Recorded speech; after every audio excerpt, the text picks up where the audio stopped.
அத்தகாபூன்.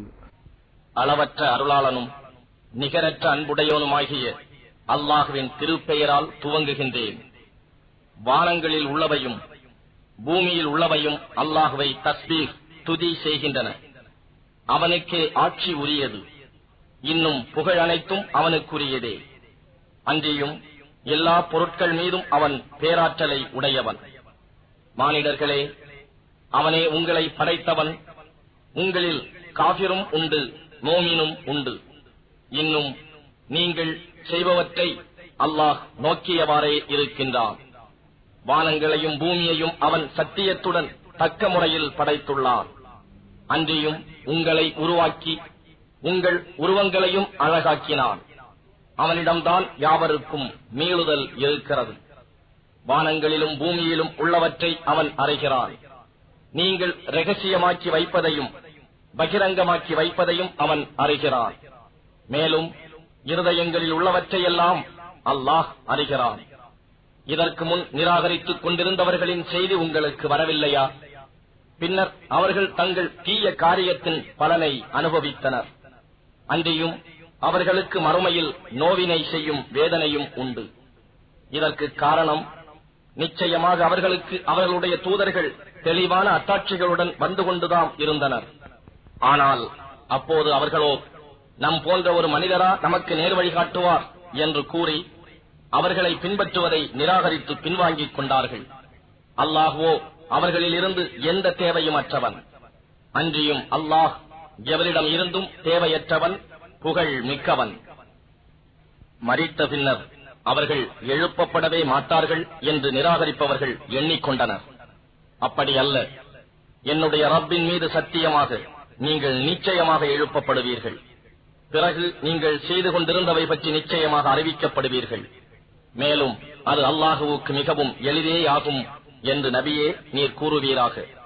ஆகவே நீங்கள் அல்லாஹுவின் மீதும் அவன் தூதர் மீதும் நாம் இறக்கி வைத்த வேதமாகிய ஒளியின் மீதும் ஈமான் கொள்ளுங்கள். அல்லாஹ் நீங்கள் செய்பவற்றை நன்கு தெரிந்தே இருக்கின்றான். ஒன்று திரட்டும் மறுமை நாளுக்காக அவன் உங்களை ஒன்று திரட்டும் நாள், அதுவே தீயோரை நஷ்டப்படுத்தும் நாளாகும்.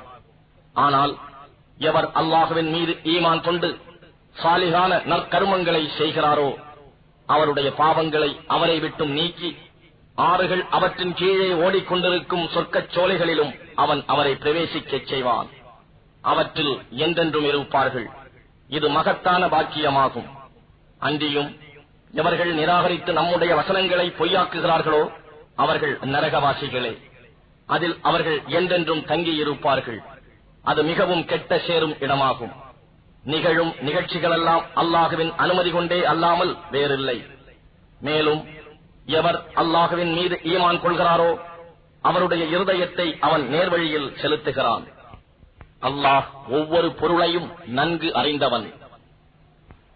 ஆகவே நீங்கள் அல்லாஹுவுக்கு வழிபடுங்கள், அவனுடைய தூதருக்கும் வழிபடுங்கள்.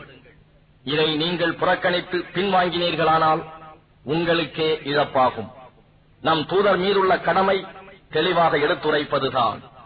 அல்லாஹ், அவனை தவிர்த்து வேறு நாயன் இல்லை. மேலும் அல்லாஹுவின் மீதே முற்றிலும் நம்பிக்கை கொண்டு சார்ந்திருப்பார்களாக. ஈமான் கொண்டவர்களே, நிச்சயமாக உங்கள் மனைவியரிலும் உங்கள் மக்களிலும் உங்களுக்கு விரோதிகள் இருக்கின்றனர். எனவே அவர்களை பற்றி நீங்கள் எச்சரிக்கையாக இருங்கள். அன்றியும் அவர்களின் குற்றம் குறைகளை மன்னித்தும் அவற்றை பொருட்படுத்தாமலும் சகித்துக் கொண்டும் இருப்பீர்களாயின் நிச்சயமாக அல்லாஹ் மிகவும் மன்னிப்பவன். உங்கள் பொருட்களும் உங்கள் மக்களும் உங்களுக்கு சோதனைதான். ஆனால் அல்லாஹ், அவனிடம்தான் மகத்தான நற்கூலி இருக்கிறது.